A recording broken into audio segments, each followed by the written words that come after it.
Welcome back to the Humble Market Timer YouTube channel. Once again, if you enjoyed the content, please like, comment, and subscribe. Today's video will be on Palantir. I was wrong, at least in the short term. About a month and a half ago, I did a video on Palantir and where I thought the company would go. This was back in around the end of March.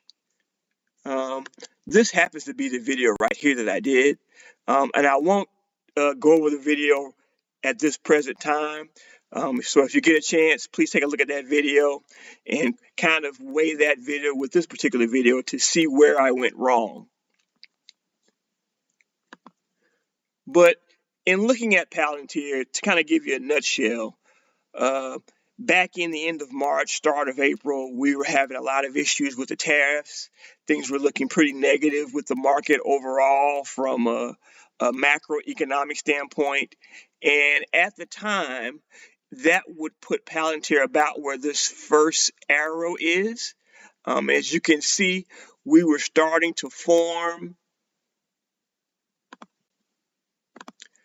a bearish shoulder, head, and other shoulder pattern. Again, we were about right here at the end of March. And as you can see, we did eventually go all the way down to this neckline when we were, as the days progressed. And as you can see, we also broke the neckline right about here. And right about that time we broke the neckline, that was around the time that Trump came out with some news that he would loosen his stance on some of the tariffs and that he would not be as harsh, and that some of the other countries, were coming to negotiate with the U.S. and things kind of got more optimistic.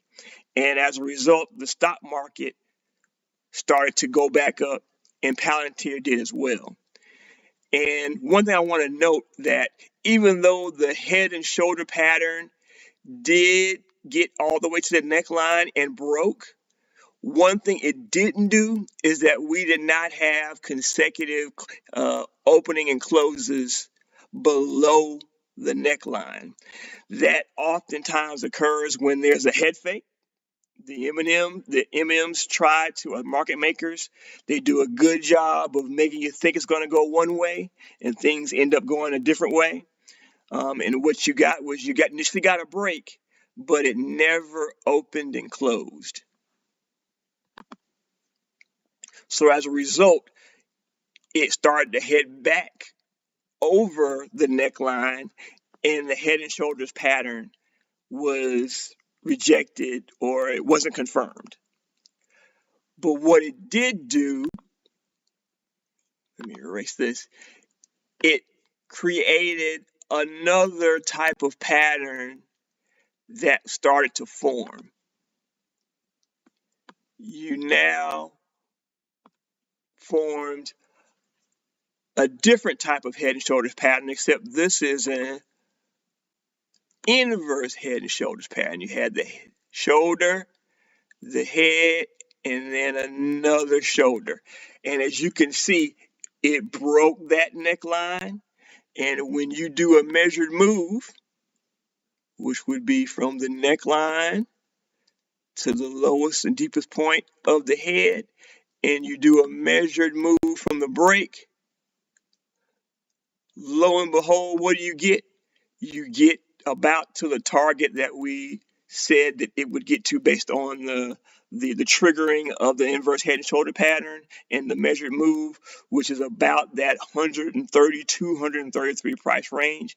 And that is exactly where we went to. So as you can see, you have to make sure, and this was an error that I made, I was looking at the trend, but I didn't factor in the fact that we never did trigger the head and shoulders pattern.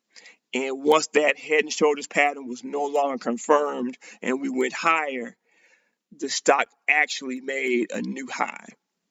Now, in the previous video, even though I said I thought the stock would go lower, I pretty much gushed about the company because I love the company. I was just under the impression that the valuation was just too high. And I still believe the valuation is way too high. And so even though the stock has recovered and even reached a new high, I still do not believe that this pace in which the stock prices increase can be maintained. And I do believe at some point in the very near future, we will have a pullback. But I still firmly believe in the company. I believe it's a great company because they, again, provide products and services that no other company in the world provides. And they have a lot of positive things going for it. But I just can't get on board with the valuation of the company equaling what the price to sales is currently. So keep an eye on Palantir. It may go a little bit higher, even though it has already reached its measured move point based on the measured move of the inverse head and shoulders pattern. So that may be a short-term top or a long-term top. You also can notice that we are having a resemblance of an M pattern that often leads to long-term tops in charts and companies when you have that M pattern. So be on the lookout for a significant pullback potentially. But as of right now, the stock continues to move higher. And I must admit, I was wrong. Once again, if you like the channel, like the content, please like, comment, and subscribe. Hope you have a good day. Hope to catch you on the next video. Take care.